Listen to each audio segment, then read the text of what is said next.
All right, so giving our 85 a walk around here, we're going to try to use as much of this machine as we can. We don't want to just throw parts at it. You could click, click, click and rebuild the whole thing, and it'd be really nice, and you'd have a lot of money invested in it really quick. Remember, we're going to try to work under a cap of $1,200, including the cost of the machine, and then that way when we get ready to sell it, put it out there for $3, maybe sell it for $28, maybe sell it for $25. We've got a few things going against us. We've got a few things going for us.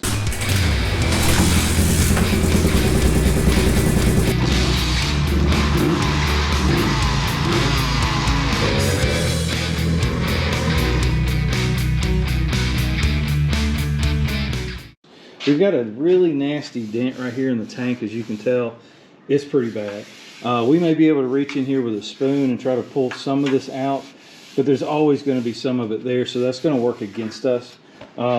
These wheels are rough. We're going to have to replace them with something. I may look in the boneyard and see what I have laying around. They may not be OE wheels and tires. I don't know. We're just going to have to go and look and see. The front one actually is pretty nice, but these back two are pretty rough. When you're assessing a machine like this, you got to know what it costs before you ever buy it. Before I looked at this machine, I needed to know what they sell for. That way I know what I can pay for something, how much I can put into it, and how much room I have on the back end for profit. Let's knock all the ugly off of this first, and then we'll see what we're working with. And as the new parts come in, we'll start changing them out. This rack is $200 on eBay right here. And as you see, this one's bent down pretty bad. Here it's even buckled. You know, I don't know. I think we could straighten this buckle out. But as for the front part of it, there's just no fixing that. As you can see, somebody's tried to weld it up. We could straighten all these pieces out, and this curve is the hard part here, is trying to remake that. I don't know, guys. If y'all got a rack out there and you're willing to part with it reasonably, you know, message me on Facebook or Instagram or somewhere like that and let me know.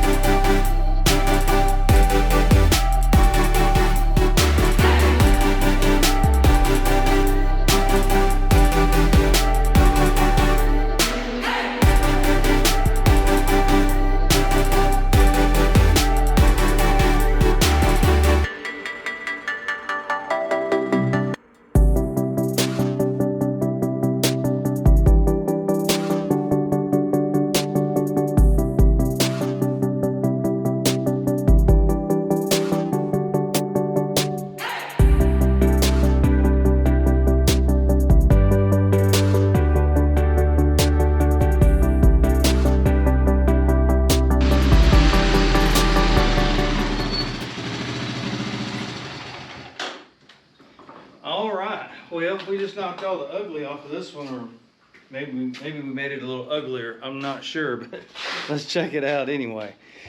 1985 Honda Big Red. This is what's left of it. I've taken the liberties here to basically take all the busted plastics off of it, the busted rack, anything that was, you know, not really keepable. We took it off. I've also done some repairs. In this video, you're going to see a few things. We addressed the handlebars. Have had an old set of bars. Yep, they're chrome. We're going to rock it. This is going to be a budget build. From day one, since I bought it, it was going to be a budget build. I really was going to part it out. I didn't think it was going to be as nice as it is. But it runs and drives, and now it stops. It didn't have any brakes, but it does now. A couple key things we ended up doing. We needed a perch. We needed a cable. In the back, the actual pin that rotates, that pushes the shoes out, was completely locked up. I had to take this outer brake housing off, put it in the press, and press the pin out. Take the pin, clean it up, wire wheel it, get the rust off of it, lube it back up, stick it back in there, and now it's nice and free. We've got a new cable on the top. This cable is actually on the machine. It's not original, but it's in good condition, so we're going to leave it. We've got foot and hand operated rear brakes now. A couple things we're going to have to work on. This is a problem. This bolt is broken off. The nut is broken off inside. I couldn't take it out. This one came out. It's a mess. I believe there's a stripped out one on the bottom too.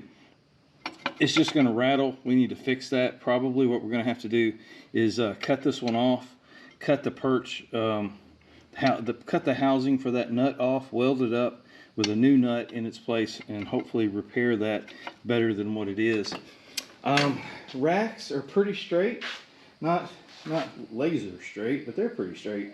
I think they'll pass just fine. We are going to use what I have laying around the shop here to keep our costs down.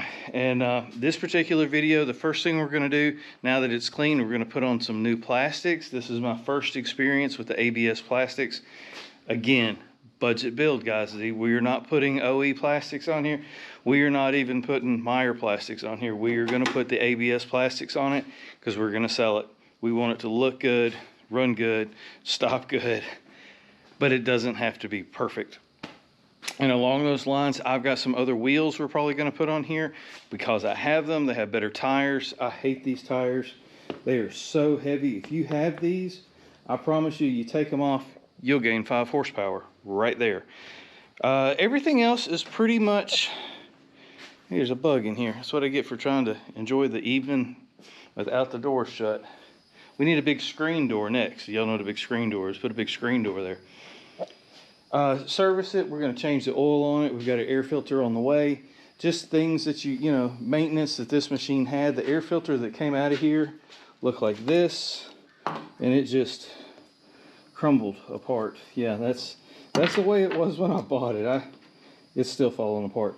But we got a new air filter coming for that. It's funny how you buy things and then you find out more things that you bought when you got home. You know, they're like extra. That's a horsefly, and if I don't get him, he's going to get me. Hold on.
Unboxing, I guess you'd call it, of the plastic, ABS plastic fenders that you see for about 1/3 or 1/4 of the price of the you know, we'll just say it, the better fenders. Are they as good? I don't know. I don't know anybody that has tried them.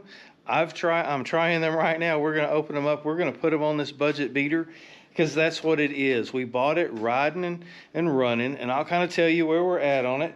We don't have any money really into it. I have really been pulling parts out of boxes. You see I got boxes pulled out, and I've taken a lot behind the big door there.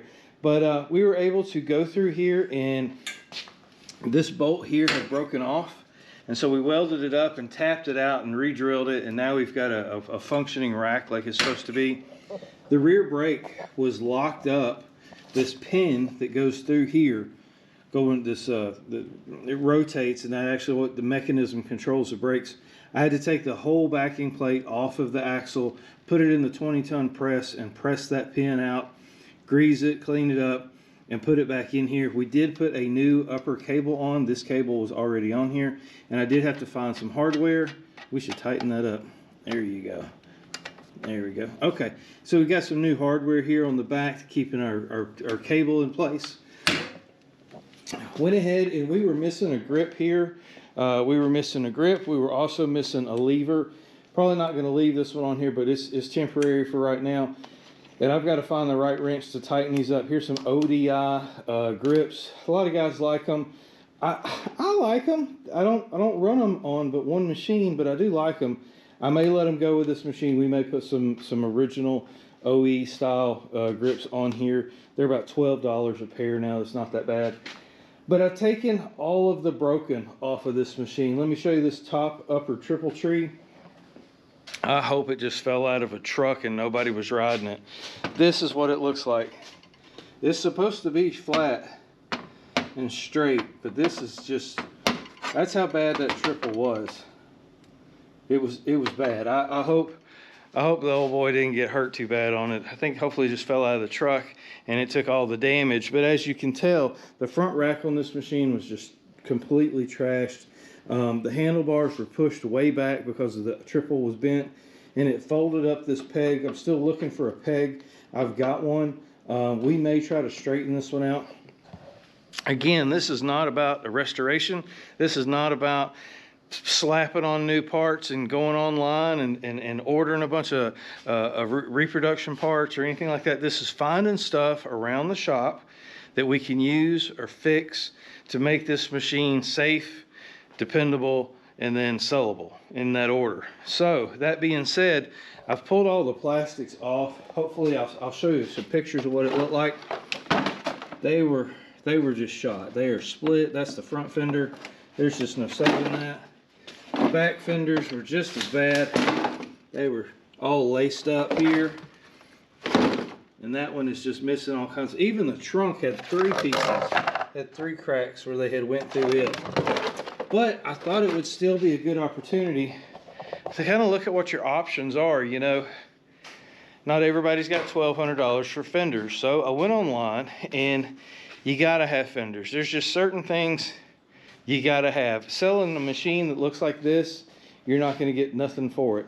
You've gotta have fenders. It's gotta look the part. So what we did here, let me get my camera mount. So I went online and I looked at the ABS plastics.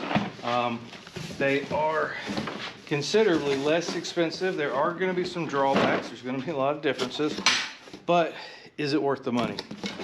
Can we put these on here?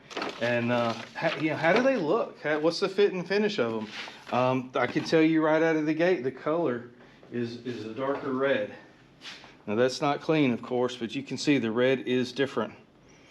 Not really a deal breaker for what we're building. You certainly couldn't pass this off as OE, but that's not what we're going for. We're going to take a budget of about $1,000, maybe $1,200. And fix this machine up to get it ready to be sellable. This is just part of the process. Going through here, kind of just seeing fit, finish, blims, anything like that. When the plastic was put together, everything seems to look pretty good. This is the first time I'm seeing it. I just got it in. They've wrapped everything. They've shrink wrapped the bigger panels. I'm really looking at this point for bolt holes. So they're already drilled. So that's good. Let's see if they line up in the right spots. Let's hope so. Our front fender. That was always the big thing, was, were the holes going to be pre-drilled? Are they going to be in the right place? Is this going to be, you see these are slotted here to adjust the height of the front fender. That's pretty cool. So far, everything seems to look good. Color matches from one piece to the other. That was another concern, was one fender going to be more red than the rest of them? You just never know. Hey, everything has the holes punched in it. That was my biggest concern, was where the holes going to be in place. So we got our left fender here. We'll find out together if it's going to line up or not. I really feel bad. I need to go wash this thing, but it has been raining like crazy, and I didn't want to get out in the rain. Okay, we've got our notch here. We've got our bolt holes here. Everything seems to line up good in center. We are touching our fender, is touching our tire. Let's see. I think we're going to be all right in the down position, but in the up position, that is definitely going to hit. That's something we're going to have to watch out for. But the holes do seem to be lining up.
This is not a full install. My hardware didn't show up. I hate to put it on there without all the hardware and have to do the job twice, but I wanted y'all to see it. I'm not sponsored by these guys. I paid the same price you did. They're on eBay. I'll put a link down in the description where you can look it up yourself. These are the ABS. These were $315 is what these were landed to me, all in, $315. Every hole lined up properly. I did struggle a little bit with the front fender. I think there's some adjustments that need to be made to that. It's on there now. It looks right. It's nice and level. No issues with it other than it did fight me a little bit. If I had to recommend them, I would say is probably, they're not original. We can't even compare them to original, but we can compare them to the busted up fenders that were on here, and compared to those, these are really nice. The color's a little off. It's a little darker red. I can live with it. You could paint your tank if you wanted to, but in the right light, you're going to be able to tell it. On the camera, it looks like a really good match, but I do want to tell you, the plastic is a little darker. You can probably see it better there once I get really close to it. But again, this is a rider. This is not a restoration. We are basically fixing this to sell it. We want to turn a good profit on it, and so we're choosing to stay in a budget of $1,000, which is a pretty tall order nowadays. When you buy a machine that needs every plastic on it, you can spend, if you bought new plastics for this machine, OE, you're probably looking at $3 grand. If you're looking for used plastics, you can get them for about $1,000. If you're looking for aftermarket plastics, new, you could get those for about $1,500, or you could put these on for $315. So that's the decision we made, and it's a good review. If you don't know anybody that's never tried it, you don't know if it's the right decision for you to make or not. Again, this machine is a budget, so everything we do to it has to keep that in mind. We're going to upholster that seat. We're going to use some foam. I've got a seat cover for it. We're going to put a rack on the front of some make and model. I'm probably going to reuse the headlight. This rack is trash, just beyond, but the light works, and it's a nice bright light, and we've got it, and it's free, if you will. So again, budget. Everything that we are doing is budget. I do have some different wheels. They're 10s. I'm not a huge fan of the bigger wheels unless you're lifting it. If it's stock height, I try to stay close to the stock wheels. But I've got some 10s with some tires already on it. They were off a parts machine. We're going to use those. I'll keep these. These wheels are just really, really bad. The only difference really is they're 10s and they're black. So what we'll do is we will probably paint the front wheel black to match, so we'll have a match set. I'll pick the nicest of the three. and then that's what we'll run as a black set of wheels on here. Still on the fence on that. It's, you know, we're just kind of figuring out which direction we want to go. But I wanted to give you a review of these ABS plastics. For the money, if you're going to just use your machine like it's intended, if you're going to put it in a mud hole and you just need fenders to keep the mud off of you, I think it's $315 is a great purchase. If some of my original fenders were in better condition and I could just maybe buy one original fender or two, I would have done that. But I needed every single one of these pieces. And so it kind of put me in a corner. Where was the best bang for the buck? Had I found a used set of Myers or maybe a used set of OEs that maybe had some plastic welding done or something like that, I would have preferred those than these, but I didn't and I couldn't. And so you have to make those decisions for you. If you only need one fender, then I highly recommend just finding one OE fender or one Meyer fender, one Meyer fender and complete your set. But if you have nothing, and you are on a tight budget, I think it'll work. And I'm just going to be real honest with you, I think it'll work. The plastic is ABS. It's thinner. It's more rigid than OE. I don't think it's going to be as forgiving. I think if you hit that, if you come off of this and wreck it, I think you're going to bust the fender on it. But if you don't crash and you're careful, I think they'll be just fine. Again, compared to what we had, this is great. Now, things you do need to keep in mind if you are going this route, you're going to need to pop out all of these bushings from the original fenders. You're going to need to take out your tail lights if you have them. You're going to need to take off this front mud guard here in the front if you can get it off. Good luck with that. That is not an easy job. These right here, these rust up, they never ever want to come out. So what you'll end up doing is probably breaking these and then just using regular bolts. But it's a nice piece to have. It'll soften up the hard edge. It'll give you a little bit more protection off of the front bumper. The provisions are there for it, which I do like that. And they even have the little corner knobs in here to try to tack the corners down so that it doesn't peel up on you. So every hole fit. I didn't have any fitment issues except, like I said, on the front bumper. Everything else went together really well. I have to go back and put those bushings in. I just wanted to see if I could get it on there quickly and give y'all something to see and think about as an option. You know, the plastics on these are the most brittle thing on an ATV or ATC, and they take a lot of abuse, and we're asking them to last 40 years and look perfect. And none of us look perfect after 40 years of hard abuse. But there we go, 1985, budget Big Red. We've got some plastics. We're going to be looking really good. We're going to get the tank all cleaned up again. I haven't washed it. This is just like I bought it. Going to maybe try a few tricks to get the tank. We are not pulled back out. I'm not putting a firecracker in it. And have y'all seen that video? I'll try to insert it when we get to that. But yeah, I think we can come in maybe with a spoon and try to pull this back up. I don't know. It's creased pretty bad right here on this side. I don't know if we can get that out or not. More important to me that it's not leaking and it's an original tank and it looks good on the inside than that dent. So, all right, there it is. I hope you like it. I hope you see it an option. It might not be the right option for you, but it's certainly for a budget beater. I think it's probably the best option I had to make in this situation. Thanks for watching. As always, y'all take care. I'll see you in the next one.